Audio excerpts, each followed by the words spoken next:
बोलो सच्चिदानंद भगवान की जय। जन्माद्यस्य यतोऽन्वयादितरतश्चार्थेषु विघ्नस्वराट् तेने ब्रह्महृदायादिकवये मह्यन्ते यत्सूरयः तेजो वारिमृदां यथा विनिमयो यत्र त्रिसर्गो मृषा धाम्ना स्वेन सदा निरस्तकुहकं सत्यं परं धीमहि सत्यं परं धीमहि। धर्मप्रवजितकैतवोऽत्र परमो निर्मत्सराणां सतां वेद्यं वास्तवमत्र वस्तुशिवदं तापत्रयोन्मूलनं। श्रीमद्भागवते महामुनिकृते किं वा परीरीश्वरः सद्योरुध्यवरुध्यते त्रिकृतिभिः शुश्रूषुभिस्तत्क्षणात्। निगमकल्पतरोर्गलितं फलं शुकमुखातमृतद्रवसंयुतं पिबत भागवतं रसमालयं मुहुरहो रसिका भुवि भावुकाः रसिका भुवि भावुकाः। हे कृष्ण करुणा सिन्धो दीनबन्धो जगत्पते गोपेश गोपिकान्त राधावल्लभ नमोस्तुते राधावल्लभ नमोस्तुते। बोलिए सच्चिदानंद भगवान की जय। बालकृष्ण कन्हैया लाल की जय। तो चलिए अपना श्रीमद् भागवत का क्लास प्रारंभ कर लेते हैं। भागवत कथा ये मोक्ष की कथा है और कल हम श्रवण करा रहे थे कि जो गोकर्ण और धुंधकारी, तो धुंधकारी जो है गोकर्णो पंडितो ज्ञानी धुंधकारी महाखलः, वो धुंधकारी बड़ा खल निकला, दुष्ट निकला और गोकर्ण बड़ा ही महान पंडित जो है। तो अब जो धीरे धीरे दोनों बड़े हो गए, उनके जन्म संस्कार आदि हो गए, लेकिन फिर भी धुंधकारी में कोई परिवर्तन नहीं हुआ। वो दुष्ट होता गया, बड़ा हो गया, जवान हो गया और वो बड़ा ही धूर्त निकला, चोर निकला, डाकू निकला। तो अब जो है धन के लिए वो बहुत पाप करने लगा। धन कामी क्रोधित होते भी धन आने के बाद पाप करते हैं तो वो पापी बन गया। इस तरह जो संक्षेप में कहते हैं, अब जो है वो गोकर्ण तो है अपने विद्या पढ़ने के लिए है, अपना विद्या अध्ययन करते हैं। इधर धुंधकारी अपने धन के लिए माता पिता को भी मारपीट करता है, मारता है। तो अब जो है माता पिता भी बड़े दुखी हैं, आत्मदेव भी बड़े दुखी है कि तुमको याद आने लगा। सत्य कहा था यति महाराज ने, सन्यासी ने कहा था कि मैं पुत्र तो दे सकता हूँ लेकिन तुम्हें सुख नहीं दे सकता हूँ, तुम्हारे प्रारब्ध में पुत्र सुख नहीं है। तुम तो जबरदस्ती मुझे पुत्र संतान मांग रहे हो, मैं संतान तो तुम्हें होने का प्रसाद दे सकता हूँ लेकिन सुख नहीं दे सकता हूँ। तो आत्मदेव जो है अब बड़े दुखी हो गए। उनको याद आया कि सत्य कहा था महात्मा ने। एकांत में जाकर फूट फूट कर रोने लगे।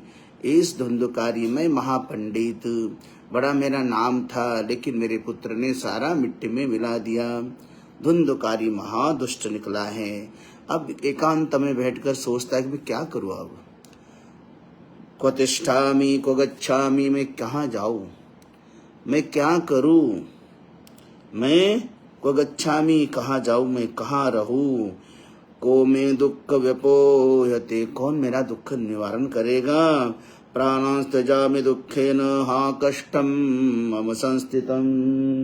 अब तो जैसे मैंने एक समय वन में गया था प्राण देने के लिए, उसी तरह मुझे भी आप प्राण देना पड़ेगा। प्राणांस्तजामि दुखेन, अब इस दुख में मेरा रहना संभव है कि हा कष्टम मम संस्थितम, ये मेरे द्वारा ये दुख मेरे पर मैंने अपने ले लिया। अगर मैं वो संतों की बात मान लेता, संतान का दुराग्रह छोड़ देता, तो आज मुझे ये दिन नहीं देखना पड़ता।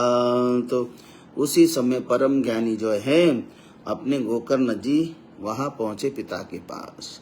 देखा कि पिता टूट चुके हैं, फूट फूट कर रोने लगे और बड़े दुख से आर्त हो चुके हैं। आंखों में आंसू की धारा लगी हुई है, कोई उनके मुख से शब्द निकलता नहीं है।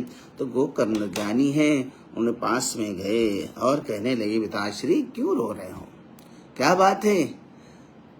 आपने जिसको मेरा मैं और मेरा मान लिया, इसलिए आपको दुख हो रहा है।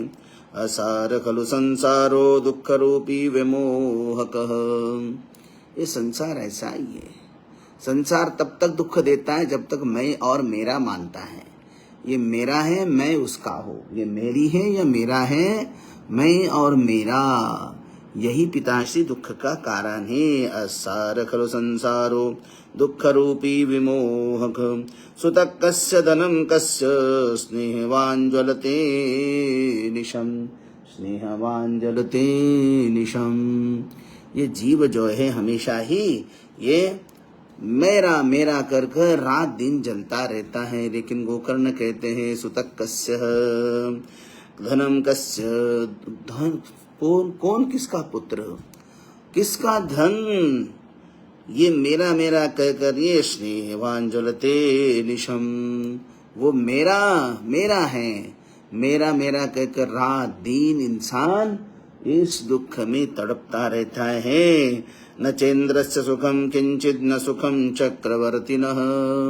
ना तो देवराज इंद्र को सुख है, ना चक्रवर्ती सम्राट को सुख है।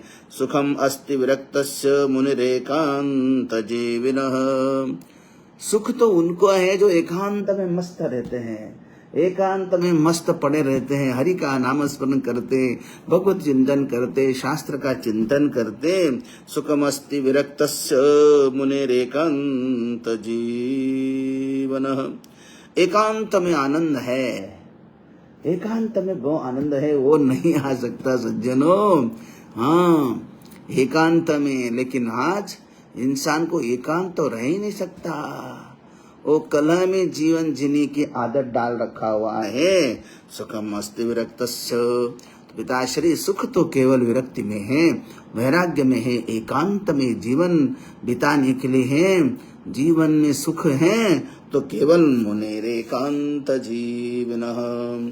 मुंचा ज्ञानम प्रपदारूपम मोहतो नरके गतिः। मुंच अज्ञानम, हे अज्ञान छोड़ दीजिए पिताश्री। ये जो अज्ञान जो है प्रजारूपम, ये मेरा है, धुंधुकारी मेरा है, गोकर्ण मेरा है। इस मोह को मोह तो नरके गति है। मोह, ये मैं और मेरा इंसान को तो नरक में ले जाएगा। इसलिए इस मोह को छोड़ो। निपतशन्ति दो देहोयम सर्वं त्यक्त्वा वनं व्रज। निपतिशन्ति देहोयम सर्वं त्यक्त्वा वनं व्रज। सब कुछ छोड़ दीजिए पिताश्री और एकांत में वन में जाइए। एकांत में वन में जाकर ईश्वर का चिंतन करिए। कितना दिन बचे हैं, क्या बचे हैं, कोई नहीं जानता कब यमराज का बुलावा आएगा। इसलिए देह का कोई भरोसा नहीं है। ये गोकर्ण के वचन सुनकर आत्मदेव को काफी शीतलता महसूस हो गई। वाह, मेरा बेटा कितना सुंदर उपदेश देता है और इसकी बातों में कितनी गांभीर्य है और इसके वचन में ही इतना मुझे सुख मिला है। तो गोकर्ण के अमृतमय वचन सुनकर आत्मदेव ने जो वन में जाने का निश्चय कर लिया कि ठीक है बेटा, बात तो सही है, अब यहाँ मेरा कोई काम नहीं है, बस मेरा तो वही काम है। तो लेकिन बेटा करे तो करे क्या? वहा किम करतम वने तात तत्वम वद सविस्तरम। लेकिन बेटा मैं वन में जाऊं तो वहां जाकर करूं क्या?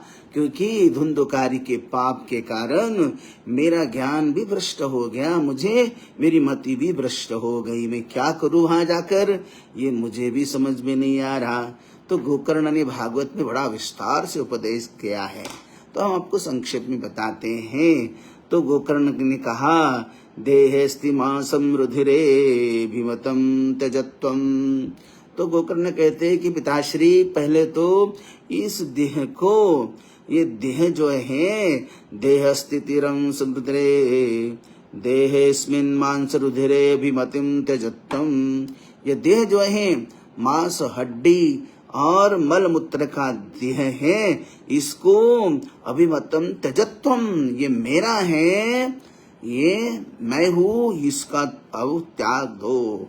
जाया सुतादिश सदा ममताम विमुंच। पुत्र, जाया मतलब पत्नी, पत्नी का मोह भी तुम छोड़ दो। ये जाया सुतादिशु तदा सुतादिशु सदा ममताम विमुंच। मम, ममता छोड़ने का मतलब है ममता त्यागना है। ममता मेरी, मेरा, ममताम विमुंच। पश्यानीशम जगदीशम शनभंग निष्ठम। इसको तो ये रात दिन यही चिंतन करना है कि ये तो क्षणिक है। ना तो मैं संसार में आया तब ना तो पत्नी लाई, ना पति लाया, ना बेटा लाया, ना बेटी लाया, ना धन लाया, ना दौलत लाया, ना घर लाया, ना गाड़ी, ना घोड़ा, कुछ भी मैं नहीं लाया।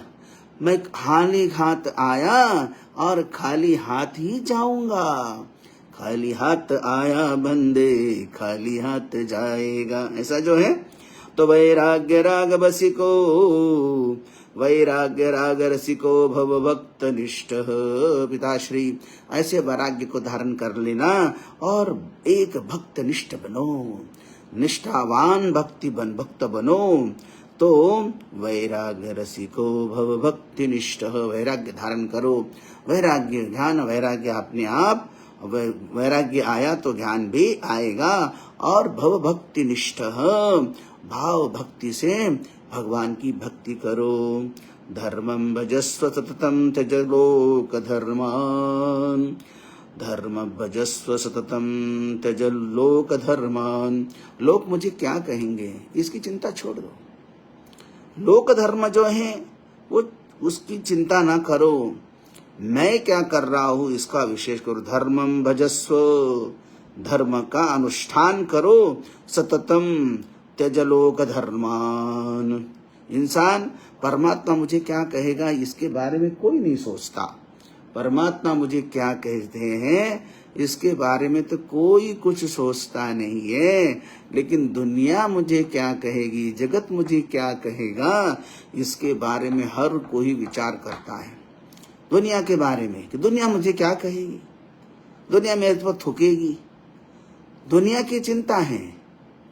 जो आज कुछ कहेगी कल और कुछ बदलेगी। लेकिन जो जगदीश्वर ने मुझे बनाया, मुझे इस संसार में भेजा है, वो जगदीश्वर क्या कहेगा इसकी किसी को भी कोई चिंता नहीं है। जगत की चिंता जरूर करते, जगत मुझे क्या कहेगा, लेकिन जगदीश्वर मेरे बारे में क्या कहेगा कि 70, 80, 90 साल की उम्र दी है, मैंने क्या किया है। इसलिए लोक धर्मान, हमेशा ही लोक के लिए ज्यादा लोग चिंतित रहते हैं, लेकिन ईश्वर के बारे में कुछ नहीं। जगदीश्वर मुझे क्या कहेगा। इसलिए सज्जनों, लोगों को तो कुछ कहने दो, वो पल में बदलते रहेंगे। पल में आप पर फूल वर्षा करेंगे, दूसरे पल में आपको जूते भी मारेंगे। पल में आपकी खूब स्तुति करेंगे और दूसरे पल में आपकी निंदा भी प्रारंभ करेंगे। इसलिए धर्म भजस्व सततम त्यज लोक धर्मान, सेवस्व साधु पुरुषान् जहिमा काम तृष्णाम्, सेवस्व साधु पुरुषान् जहि काम तृष्णाम्। इसलिए कहते हैं कि वही सेवाम साधु पुरुषम, तो सेवा करो। और साधु पुरुषान जही काम तृष्णाम, काम मतलब इच्छाएं को त्याग दो। जितनी इच्छा ज्यादा होगी उतना आपको भटकाएगी। जितनी इच्छा, लेस इच्छा, डिजायर जितनी कम होगी उतनी शांति मिलेगी।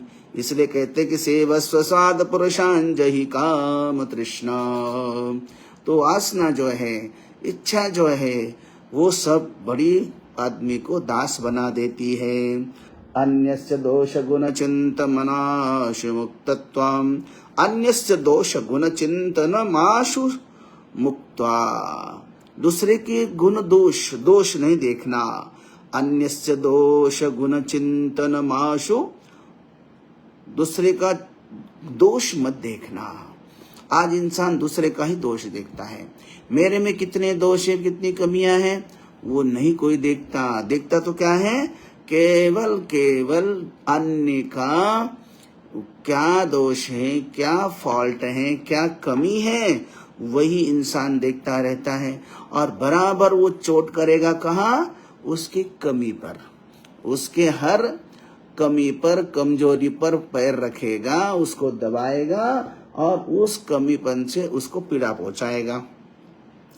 इसलिए गोकर्ण कहते हैं आत्मदेव को, अन्यस्य दोष गुण चिंतनमाशु मुक्त्वा, अन्य के गुण दोष के पीछे मत पड़ो। किसी का भी कोई दोष वर्णन ना करो, ना चिंतन करो। सेवा कथा रस समहो नितराम पिबत्वम, सेवा कथा रसमहो नितराम पिबत्वम। और आपको केवल सत्संग और भगवान के चरित्र का गुणगान करना है, कथा का श्रवण करना है। अनेक उपदेश दिया गोकर्ण ने आत्मदेव को। आत्मदेव बड़े प्रसन्न हो गए और फिर निश्चिंत होकर वन की ओर प्रस्थान कर गए। आत्मदेव ने घर छोड़ दिया। अब आत्मदेव ने घर छोड़ने के बाद जो है इधर जो है अब ये धुंधुकारी देखता कि पिता तो अब चले गए, अंत्येष्टि अगर कर ली, पिता तो अपने वन चले गए और भगवत भजन में तल्लीन हो गए। अब वो दोबारा तो आएंगे नहीं है, इसलिए अब तो धुंधुकारी जो है अब बिल्कुल स्वतंत्र हो गया। पहला थोड़ा मोटा पिता का भय था, और भाई गोकर्ण तो कोई कुछ कहने वाले है ही नहीं, वो कभी कुछ कहते ही नहीं है।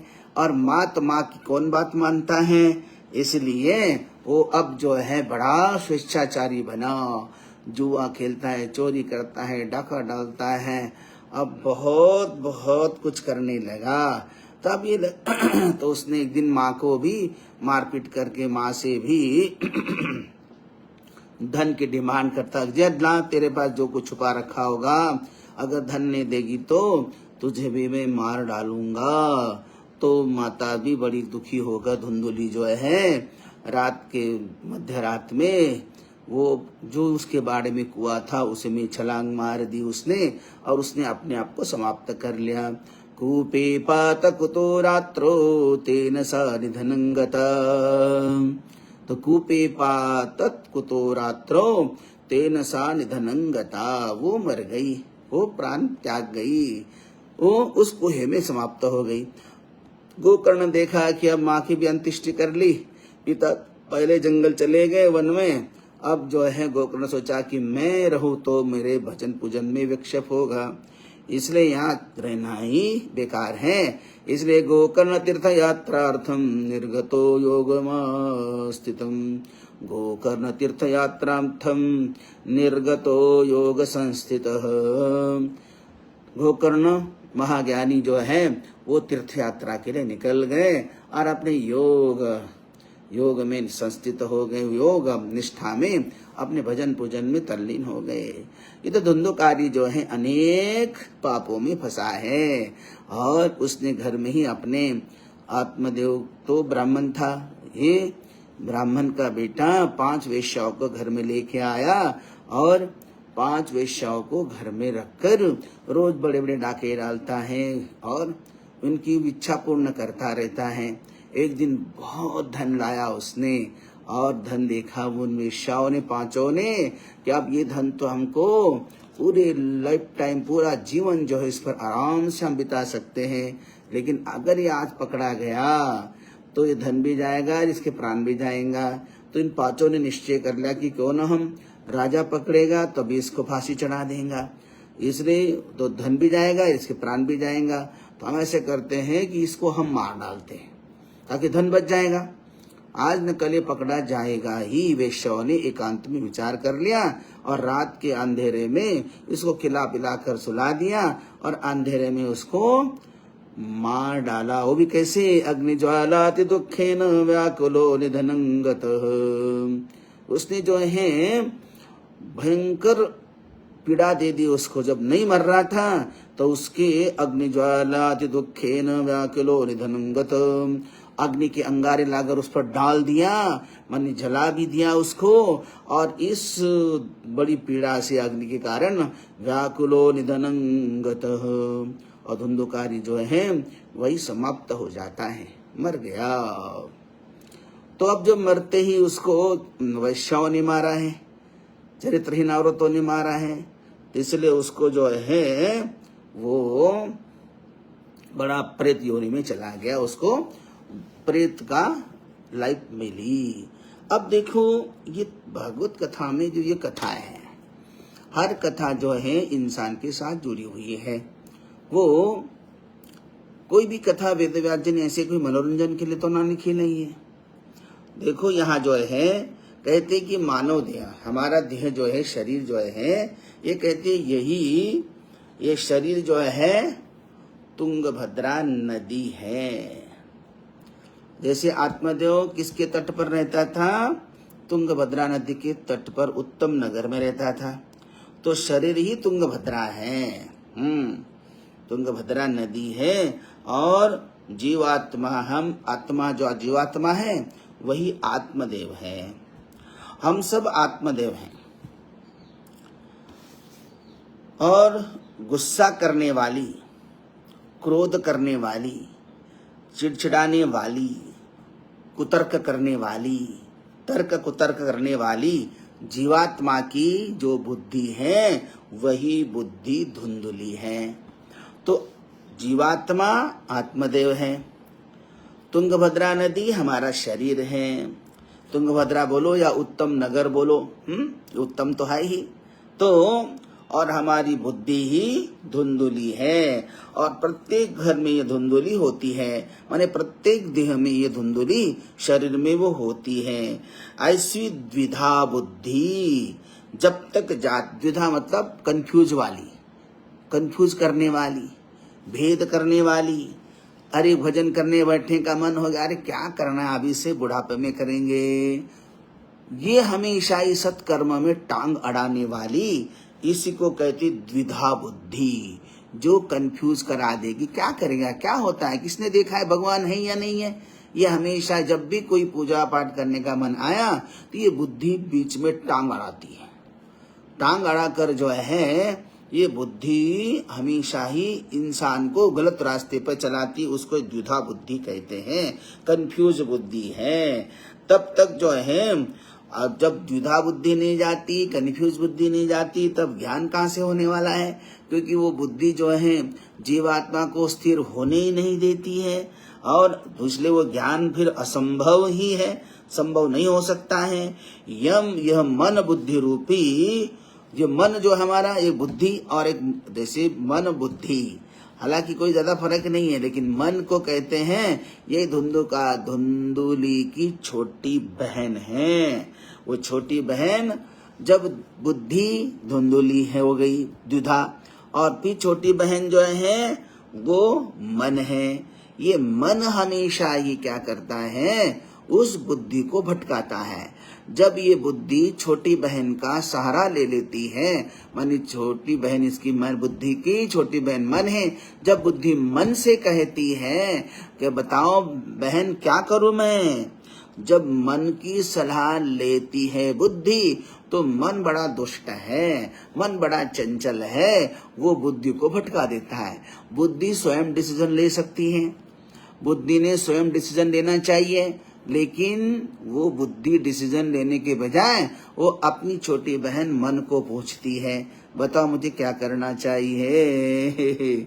और ये मन बड़ा ही हो विचित्र है।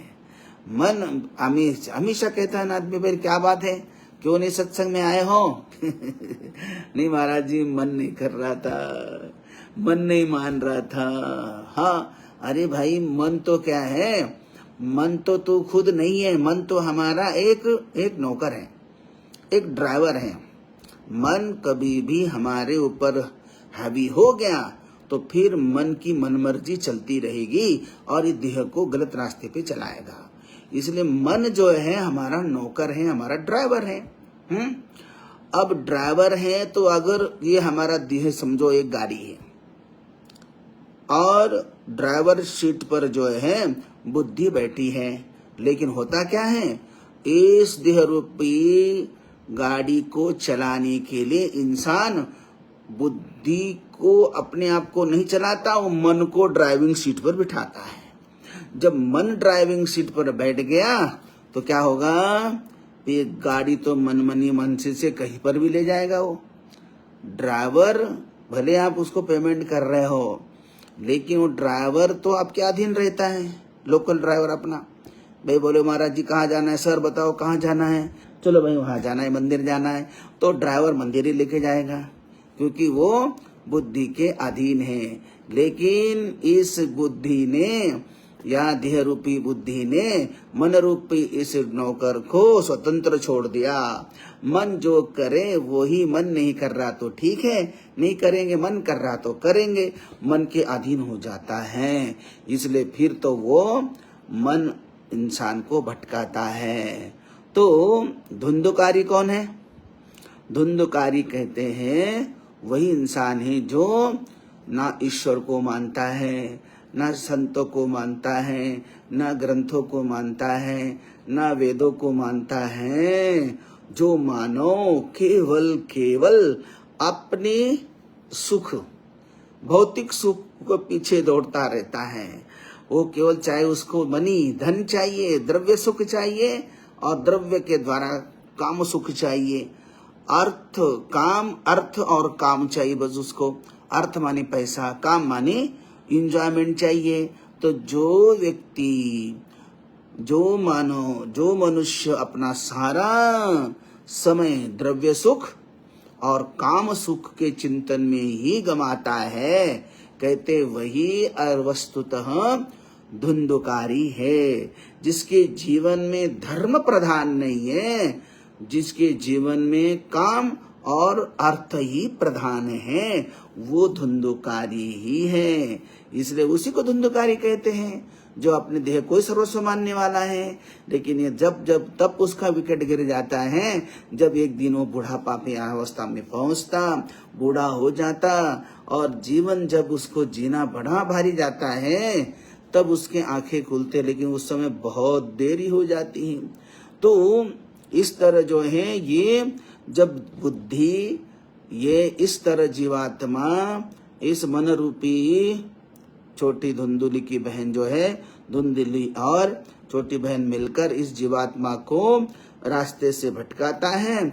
और फिर जब रास्ते से भटका दिया, धर्म रूपी रास्ते से मन हटा दिया, तो फिर वो 5 वेश्याओं के पास चला जाता है। देखो, धुंधुकारी 5 वेश्याओं में फंसा था। तो हर असावधान जीव, हर असावधान बुद्धि जो मन के पीछे दौड़ती है, मन उसको जहां ड्राइविंग करता है, तो असावधान बुद्धि इन 5 वेश्याओं में ही फंस जाता है, इन वेश्याओं में फंस जाता है। जो बुद्धि असावधान है, विवेक सामने रखता है कि वो किसी में नहीं फंसेगा, लेकिन जब वो मन के अधीन है, मन ने कह लिया कि ये करो तो कर लिया, तो फिर वो 5 वेश्याओं में फंस जाता है। अच्छा बताओ कि 5 वेश्याएं कौन थी? तो कहते हैं 5 वेश्याएं वो है, पहली है शब्द, स्पर्श, रूप, रस और गंध। ये 5 विषय ही, ये 5 वेश्याएं हैं। भागवत में स्पष्ट कहा है, ये 5 वेश्याएं ही, क्योंकि बुद्धि जब अपनी मन की सलाह लेगा, बुद्धि स्वयं डिसीजन लेती है, क्योंकि निश्चयात्मिका बुद्धि जब निश्चय फाइनल करता है, कोई भी डिसीजन लेता है बुद्धि इंसान, तो बुद्धि फाइनल स्टेज में रहती है। तभी कहते निश्चयात्मिका बुद्धि ही। बुद्धि जब निश्चय लेती तब कहा है बुद्धि ने निश्चय कर लिया। अब जब कंफ्यूज होता है तब ये मन के अधीन होता है। इसलिए शब्द, स्पर्श, रूप, रस, गंध, ये 5 विषय ही 5 वेश्याएं हैं। ये 5 विषय ही सभी जीव को अपने अधीन करके बांध के रखते हैं। शब्द, हाँ, शब्द देखो, अच्छा सत्संग चलता है तो कोई अच्छा इतना इम्पोर्टेंट नहीं रखता, लेकिन वही गंदी गंदी चर्चा चलती है तो बड़े कान खड़े होकर सुनते रहते हैं, एकाग्र होकर सुनते हैं। शब्द, स्पर्श, स्पर्श देखो, दूसरे का पत्नी का स्पर्श, दूसरे पति का स्पर्श, पराय पुरुष का स्पर्श, पराय नारी का स्पर्श अच्छा लगता है, पर अपनी धर्म पत्नी का स्पर्श बिल्कुल पसंद नहीं आता। रूप, रूप जो है, रूप भी दूसरे का ही रूप अच्छा लगता है, अपनी पत्नी का रूप अच्छा नहीं लगता। रस, ये रस जो है चटोरी युवा जहरीला खाना चाहते हैं। गंध, हाँ ये गंध भी बड़ा, मतलब सुगंध जो है ये भी, इसलिए 5 विषय ही इंसान को भटकाते हैं और बुद्धि वो उसके पीछे पीछे लग जाती, तो वो धुंधुकारी बन जाता। तो वही 5 विषय फिर उसको उसी में धीरे धीरे धीरे गलाती है, फिर 70, 80, 90, 100 साल की उम्र होकर मर जाते हैं। धुंधुकारी अपने जो है, यही तो इस कथा का तात्पर्य है। इसमें धुंधुकारी जो है, फिर क्या होता है, जब वो इस तरह से भटका हुआ है, 5 वेश्याओं ने मारा है, 5 वेश्याओं में फंसा हुआ था, उन्होंने मारा था, तो धुंधुकारी अपने कुकर्म के कारण भयंकर जो है प्रेत योनि में प्राप्त हुआ। प्रेत योनि प्राप्त होगी। प्रेत योनि तब तक रहती है जब तक उसका कोई पिंडदान, कोई अंत्येष्टि, इसका तो कोई अंत्येष्टि हुई नहीं थी, 5 वेश्याओं ने उसको जलाकर मार डाला था, इसलिए उसको तो कोई दूसरी शरीर से प्रेत योनि से मुक्ति हुई नहीं। हम कोई भी मरे तो पहले प्रेत योनि में चला जाएगा वो जीवात्मा, और फिर जब उसकी अंत्येष्टि विधि विधान से होती तब तक वो प्रेत पड़ा, जैसा प्रेत बोलते ना भाई, शरीर मतलब उसको प्रेत ही है अभी वो, तो ऐसे पड़ा है, उसको अंत्येष्टि करेंगे, उसकी विधि विधान से करेंगे, तो फिर वो जिसको अंत्येष्टि होने के बाद वो यमराज के सामने वह प्रस्तुत हो जाएगा, फिर उसको दूसरी योनि को जो आगे है प्रोसेस होता रहेगा। तो इस तरह जो धुंधुकारी अपने कुकर्म के कारण भयंकर प्रेत योनि में प्राप्त हुआ, तो अब वो प्रेत योनि प्राप्त हुआ तो बड़ा भटकने लगा, उसको सारा स्मरण होने लगा कि देखो यही मेरा गांव था, यही मेरा घर था। वेश्या तो बेचारी अपनी सब कुछ धन समेट करके भाग चुकी थी वहां पर, अब ये घर जो खंडहार बना था, बड़े बड़े वृक्ष खड़े हो गए वहां पर, उग गए, जंगल जैसा बन गया घर उसका, पर उसी में ये जाकर जो प्रेत जो है वही अदृश्य रूप से भटकता रहता है, प्रेत योनि है। तो अब जो है उसके बाद गोकर्ण को कहीं उधर पता लग गया तीर्थ यात्रा करते करते कि मेरा भाई भी चला गया, तो उन्होंने जो है उसी के लिए जो है उन्होंने जो है पिंडदान भी कर लिया। भी चलो मेरा भाई है, मेरा भाई था, उसका पिंडदान कर लिया। और कई सालों बाद जो है गोकर्ण अपने गांव आ गए। गांव आए तो दूसरी सबकी नजर बच से जो है अपने पैतृक घर में गए, देखा वहां तो खंडहार बना हुआ था, फिर भी वहीं पर साफ सुथरा करके वहीं शयन कर लिया, वहीं लेट गए। मध्य रात्रि में जो है ये धुंधुकारी प्रकट होता है पेट में, तो बार बार कहीं अग्नि प्रकट करता है, कभी चिल्लाता है, कभी बकरा बनता है, कभी भैंस बनकर प्रकट होता है, कभी अनेक अनेक आवाजें करने लगा। तो गोकर्ण ने पूछा, हिम प्रेत पिशाचो वा राक्षसो सीति संशनः, कौन हो तुम? प्रेत हो, पिशाच हो, राक्षस हो, तुम हो कौन? प्रकट हो जाओ मेरे सामने, कौन हो बताओ तुम कौन हो? जैसे ही पूछा गोकर्ण ने, ये प्रेत जो है गोकर्ण के सामने स्थिर हो गया और कहता है, अहम भ्राता त्वदीयोस्मि धुंधुकारी नामतः, हे गोकर्ण भाई मैं तेरा बड़ा भाई हूँ, अहम भ्राता त्वदीयोस्मि, हम आपका भाई है, भ्राता है, भ्रातर्माशु मोचय, अहम भ्राता तुदीयोस्मि धुंधुकारी नामतः, अहो बंधो कृपा सिंधु भ्रातर्माशु मोचय, हे कृपा सिंधु, हे बंधु, हे कृपा सिंधु, अपने भाई को कह रहा है, ये प्रेत धुंधुकारी रूपी प्रेत, भ्रातर्माशु मोचय, मुझे यहाँ प्रेत योनि से मुक्त करो। ये बड़ा भयंकर है, बड़ा पापदायक, बड़ा दुखदायक है ये शरीर, ये प्रेत योनि बहुत कष्टदायक है। ना तो यहाँ खाना मिलता है, ना जल मिलता है, कुछ नहीं, भूखे प्यासे तड़पना पड़ता है। अहो बंधो कृपा सिंधो भ्रातर्माशु मोचय, गया श्राद्धम न मुक्तिश्चेद उपायो न परस्त्विह। तो गोकर्ण ने कहा कि अरे भैया, मैंने तो तुम्हारा गया में जाकर पिंडदान कर चुका हूँ। गया श्राद्धान्न मुक्ति ही, गया में मैंने श्राद्ध करने के बाद भी तुम्हारी मुक्ति नहीं हुई। मुक्तिश्चेद उपायो न परस्त्विह, तो अब दूसरा उपाय में क्या करूं? गया श्राद्ध शते नापि मुक्तिर्मे न भविष्यति। तो प्रेत कहता है, गोकर्ण कहता है कि भैया, अरे गया श्राद्ध में आपने एक कर लिया, अगर आप मेरे लिए गया में सैकड़ों भी श्राद्ध करोगे तब भी मेरी मुक्ति नहीं होने वाली। ऐसा क्यों? क्योंकि मैं कोई साधारण पापी नहीं हूँ। मेरा 5 वेश्याओं ने मेरा प्राण हर लिया, मुझे मारा है, मैंने न जाने कितने कुकर्म किए हैं, इसलिए मैं तो कोई साधारण पापी नहीं हूँ भैया, मैं तो एक्स्ट्रा ऑर्डिनरी पापी हूँ। इसलिए गया श्राद्धशते नापि मुक्तिर्मे न भविष्यति, उपायम परम किंचित त्वं विचारय मासाम्प्रत। हे भाई, तुम कोई दूसरा उपाय करो। उपाय अपरम किंचित त्वं विचारय सांप्रतम, कोई दूसरा उपाय करो भ्राता, और मुझे इस प्रेत योनि से अवश्य मुक्त करो। तब गोकर्ण ने कहा कि हे भाई, ऐसा तो शांत, अभी एकदम मुझे थोड़ा सा विश्राम करने दो, शांत हो जाओ। तो एकदम प्रेत शांत हो गया। गोकर्ण थोड़ा सा विश्राम किया, सुबह ब्रह्म मुहूर्त में जागे और फिर जो है स्नान संध्या करके अपनी गांव वालों से मिले, विद्वान पंडितों से मिले, और कहीं चर्चा की भी होगी कि भाई चलो बताओ कि ऐसे ऐसी घटना घटी है रात को, इसके लिए उपाय क्या है। लेकिन कोई उपाय कोई बता नहीं पाया। इतना बड़ा पापी जो है वो कोई उपाय उसको कोई नहीं बता पाया। तो अंत तो गत्वा जो है, तब गोकर्ण ने जो है, जब सुबह संध्या वंदन करके निकले थे, मध्याह्न काल हो गया, मध्याह्न काल में भी उन्होंने अपना स्नान करके त्रिकाल संध्या करते थे गोकर्ण।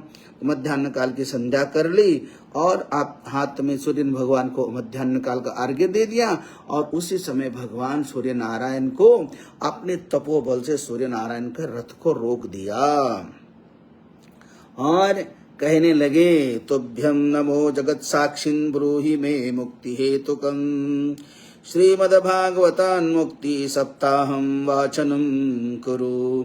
भगवान सूर्य नारायण की गति रोक दी, रथ को रोक दिया और कहा कि हे तुभ्यं नमो जगत साक्षिन्, हे जगत के साक्षी सूर्य भगवान, ब्रूहि मे मुक्ति हेतुकं, मुझे बताई कि मेरे भ्राता जो प्रेत योनि में प्राप्त हो चुके हैं उनका उद्धार कैसे हो जाएगा, कौन सा साधन करने से हो जाएगा, मुझे आप बताइए, उपाय बताइए। तो तुरंत भगवान आदि सूर्य नारायण ने जो है बताया, श्रीमद्भागवतान् मुक्ति सप्ताहं वाचनं कुरु। अरे गोकर्ण, अरे तुम थोड़ा सरल साधन है, श्रीमद् भागवत का 7 दिन में इनको श्रवण कराओ, सप्ताहं वाचनं कुरु, बस 7 दिन की कथा रखो और इनको सुना श्रवण कराओ, बस हो गया। तो तुरंत भगवान आदि सूर्य नारायण ने बता दिया और रथ उनका प्रस्थान हो गया। इधर गोकर्ण ने जो है तुरंत जो है व्यवस्था बना दी, अपने ही गांव में जो है गोकर्ण ने कथा की व्यवस्था बनाई और सारे निमंत्रण भेज दिए। स्वयं जो है अभी कौन कथा प्रवक्ता, खुद ही प्रवक्ता बन गए और कथा प्रारंभ हो गई। तो सारी जनता भी आ गई, धुंधुकारी भी अब वहां पहुंच गया, लेकिन अब बैठे कहाँ, वो तो सारे मंडप में जो है वो सभी जनता बैठ गई, ये प्रेत बैठेगा कहाँ, उसको कोई न कोई किसी का सहारा चाहिए। और यहाँ तो श्रोतागण मानव जो जितने मनुष्य थे वो तो जो है उनके हृदय में उनके घुस में तो रह नहीं सकता, क्योंकि तो जैसे कथा श्रवण करने आए तो हरिश्चित्तम श्रमाश्रयेत, जब कथा श्रवण कोई आता है तो भगवान तुरंत उसके हृदय में स्थान ग्रहण कर लेते हैं। अभी प्रेत तो कहीं जा नहीं सकता, कहाँ रहेगा, उनके ऊपर नहीं बैठ सकता, उनके हृदय में नहीं जा सकता। तो उसने देखा कि अब मुझे एक ही स्थान है, वो है, देखा कि व्यास गद्दी को बांस लगे थे, बांस जिसमें कि 7 गांठें थी, और वहीं पर सबसे व्यास गद्दी के निकट वाले बांस में वो जाकर वहां बैठ गया और वहीं पर वो कथा श्रवण करने लगा।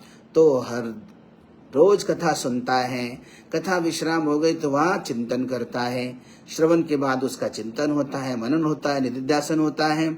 श्रवण, मनन और निधिध्यासन ये तीनों उसका होने लगा। लोग तो सुनकर चले जाते थे, उसका मनन नहीं करते थे, निधिध्यासन तो दूर की बात है। तो अब ये प्रेत जो है 7 दिन की कथा बना, एक पहला दिन पूरा हुआ तो एक गांठ फूट जाती थी, और दूसरा दिन पूरा, दूसरी दान, तीसरी गांठ, चौथी गांठ, 5वीं गांठ, 6ठी गांठ और 7वीं गांठ 7वें दिन में फूट गई। और फूटते ही दिव्य रूप धारण करके धुंधुकारी जो है वही प्रकट हो जाता है और उस धुंधुकारी का उद्धार हुआ। कथा 7 दिन के कथा में उस धुंधुकारी प्रेत योनि से मुक्त होकर वैकुंठ चला गया दिव्य रूप धारण करके। अब जो है बाकी तो सबने श्रवण कर लिया। श्रवणम कृतम सर्वैहि न तथा मननम कृतम, फल भेदस्ततो जातो भजनादपि मानद। तो जो है कहते हैं, भाई श्रोताओं ने पूछा कि भाई आपने अपने भाई ने भी कथा सुनी, हमने भी कथा सुनी, लेकिन हमारे लिए कोई विमान नहीं आया, हमारे दिव्य रूप धारण नहीं हुआ, हमको मोक्ष नहीं मिला, और इनको तुरंत जो है दिव्य रूप धारण मिला और वो स्वर्गों को विमान बैठ के चले भी गए। तो गोकर्ण कहते कि देखो जी, उन्होंने श्रवण कर लिया है, आपने भी श्रवण कर लिया है, श्रवण में कोई भेद नहीं हुआ, लेकिन भेद हुआ कि आपने जो है श्रवण तो सबने किया है, न तथा मननम कृतम, लेकिन मनन नहीं किया आपने। घर जाके संसार के कामों में लगे रहे, घर का काम में आपने कथा में क्या सुना ये भूल गए, दूसरे दिन आकर बैठ गए, कल क्या सुना था उसका भी भान नहीं रहा है। तो इसलिए ही जब आपने श्रवण तो किया है लेकिन मनन नहीं किया, इसी कारण जो है फल भेदस्ततो जातो भजनादपि मानद, इसलिए फल में भी भेद हो गया। उसने श्रवण किया, मनन किया और निधिध्यासन कर लिया, इसलिए 7 दिन में उसको मोक्ष मिल गया। इसलिए गोकर्ण कहते हैं अदृढ़ं च हतम ज्ञानम प्रमादेन हतम श्रुतम। देखो, जो दृढ़ ज्ञान नहीं है, निष्ठा नहीं है ज्ञान के प्रति, वो ज्ञान भी ज्ञान नहीं है। और प्रमादेन हतम श्रुतम, प्रमाद से चलो कथा हो रही, हम भी थोड़ा मोटा सुन ले, क्या कहते बाबा जी, क्या हो रहा है कथा में देख लेते। ये प्रमाद से भी श्रवण कर लिया तब भी कुछ फल मिलने वाला नहीं। अरे चलो थोड़ा टाइम पास हो जाएगा, इस कथा में बैठ जाओ, अच्छा व्यवस्था है, एसी लगी हुई है, सब बैठ जाओ आराम से। इससे प्रमाद से सुन लिया, कथा तो भाव नहीं है, उसको भी फल नहीं मिलेगा। संदिग्धो हितो हतो मंत्रो व्यग्रचित्तो हतो जपः, संदिग्धो हतो मंत्रो, अगर अपने गुरु मंत्र पर, अपने मंत्र पर संदेह है, विश्वास नहीं है, तब भी मंत्र जाप का फल नहीं मिलेगा। और व्यग्रचित्तो हतो जपः, और जब तक कर रहे हा करके लगे, व्यग्र होकर उग्र होकर जप करने लगे, शांति से जप नहीं कर रहे, मानसिक जप नहीं कर रहे, उग्र होकर चिल्ला चिल्ला कर या उग्रता दिखा रहे, उसमें भी फल नहीं मिलेगा।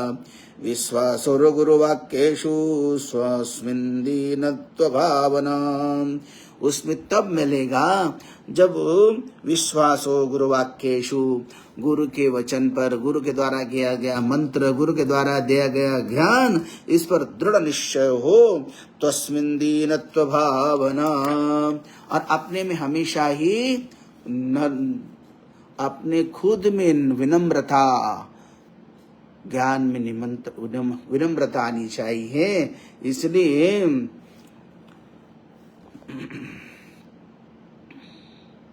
तभी वो ज्ञान का उसी श्रवण का फल मिलता है। तो मनोदोष जयश्चैव कथायां निश्चला मतिः। इसलिए मन में निश्चयता चाहिए और कथा में निश्चल मति चाहिए, कथा में निष्ठा चाहिए, कथा में प्रेम चाहिए, कथा में भक्ति चाहिए। और गोकर्ण जी पुनः कहते हैं कि भाई यही कारण से तुमको भेद फल नहीं मिला। तो सबने विनती कर ली कि हमसे गलती हो गई, आप एक बार दोबारा कथा श्रवण कराओ। दोबारा शुभ मुहूर्त देखा और गोकर्ण ने दोबारा कथा का आयोजन किया और वो श्रावण मास में की कथा का आयोजन हुआ था। और कथा ज्ञान और वैराग्य के साथ जो है भक्ति भी वहाँ कथा में प्रकट हो जाती है। बोलो सच्चिदानंद भगवान की। भगवान श्री हरि भी वहां उस कथा में प्रकट होते, कहते भागवत में।